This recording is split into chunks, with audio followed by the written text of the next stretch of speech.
I now live in a one-story house. There were 2 rules we had to follow when we were living on the 2nd floor of the old apartment building.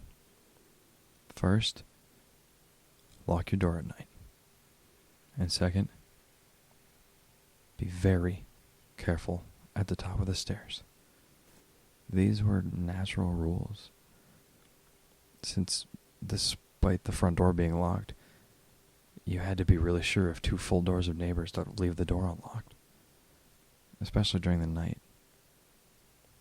As I understood it, the management of the house used to be really strict about the locked doors thing, and had put up signs all over the place telling people to lock their doors. I heard from the man next door that they sometimes even went around at night and rattled all the doors, making sure that they had all locked the doors. But of course, when approached about it, they were going to completely deny being so invasive. I had never heard them at it, but I had been known to sleep perfectly content through an earthquake, so that was no indication. As for the stairs, it was just a simple reminder. They were steep and slightly tricky stairs, and I heard there had been a couple of accidents, even deaths from falling down them. It was good to remind people there's nothing wrong with that. Besides, my sister and I were happy there. Leanne had been fortunate enough to get the room directly across from mine. We were old enough to actually enjoy each other's company now, despite the traditional feud that, comes between an older brother and younger sister. To tell the truth, the feud still existed, but had become more of a cheerful rivalry than anything else. We were happy. Just happy. Things weren't perfect, granted. We were in an area that had constant thunderstorms, and the power was often out. My room had a continuous smell of strong soap, and although that wasn't the worst thing it could have smelled of, it was one of those smells you got tired of. Leanne's room developed a troublesome lock, and half the time the bolt would click out the moment someone pulled at it. We wanted to move out, sure, but we also wanted to wait until we could each be sure that the other could too. If only we had known. If only there had been even the slightest flicker of menace. But there was none. There were no cold spots, no abnormal shivers when walking past a certain area, no strange noises but for the occasional rattling of knobs at night. Nothing. Not until that night. I woke up in the middle of it, simply out of thirst. I first tried my sink, obviously, but the power was out, so the pump wasn't running. Annoying, but the landlords kept a full tank at the top of the stairs. Exactly for this purpose. Really, I should have thought to fill up my own jug whenever there was a storm warning, but however many times I had thought of it, I never quite managed to go through with it. I went out to the landing, torch in hand. Halfway to the tank at the top of the stairs, I tried to click it on and found that it was dead. But that mattered little. There was ambient light and lightning frequently flashing through the skylights, in which the architect had a love affair with when designing the building. I got to the tank and began filling up the bottle, when out of the corner of my eye I glimpsed movement halfway down the staircase. As I looked, there was nothing, though it was that kind of nothing that happens when you're staring at an object you're looking at for way too long. That sense of it being right in front of you. If only you could see it.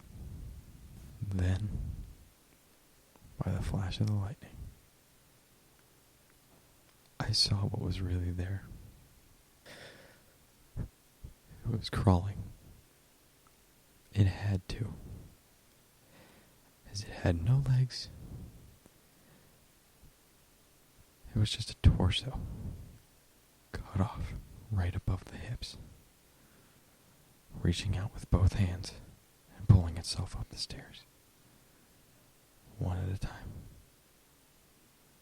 One slow, painful step at a time. Black tatters shrouded it. I suppose, because clothes that wouldn't fit right on that thing. It was shrouded in black tatters. and where they failed to cover, blank space showed. Not black, and definitely not white, but rather a simple absence that I still cannot think of without my stomach rising in protest. This space was not empty, as the vacuum beyond our planet is, but rather than less than empty. It was hungry. It sucked in.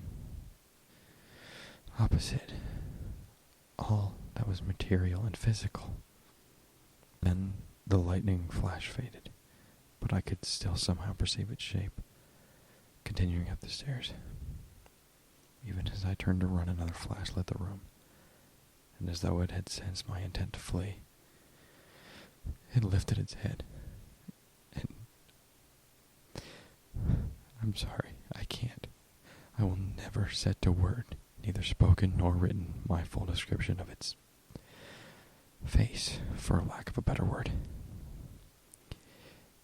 It was simply all that a face should not be. Since this time, there has been no sight so horrible, so fearsome, so terrifying, that has impressed itself upon me in the least. For how could it compare?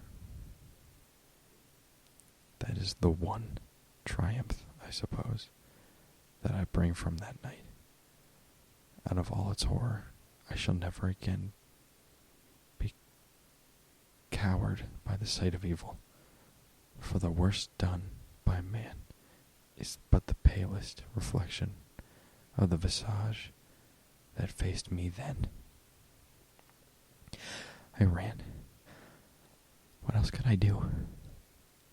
I ran from my room as fast as I could and began fumbling with my keys, all the while being aware of the faint slithering drag thump, coming from the stairway. How far up it had been? Halfway? 2/3? How many steps did it have left? Finally, I forced my key into the lock, yanked the door open, dove in, and locked it again, and collapsed, the adrenaline suddenly gone. I had no time for introspection. However, as I suddenly realized that I could still hear the thing, now up on the landing. It was crawling. I could hear the hand-over-hand slithering of it as it came straight to my door. And the handle moved. It rattled for a moment, and then went still. Even as I started to let myself relax, I heard the door of the next room over rattle. But it too was locked. I heard it go down to the end of the hallway, rattling each and every door, testing the locks. I sat and prayed that none of the other tenants had left their door unlocked, leaving themselves open to that terror. Then, as it had come back, and was almost across the hall from me again, I thought, my sister. No, Leanne, please, no. Its slithering movement was clearly across from me, and I listened, hoping and praying for a rattle. The lock clicked, and the door creaked. I couldn't help it. I grabbed the useless flashlight as a club and I threw open the damn door. At the same time, there was a clatter and an all too familiar scream from the direction of the staircase. I ran towards it, other tenants opening their doors and peering out, working torches lighting the hallway. There was yet some glimmer of hope in me, some faint wish that if I got there fast enough, she would be all right. But no. There at the bottom, crumpled like a broken toy, the marks of hands fast fading from her ankles. was my baby sister.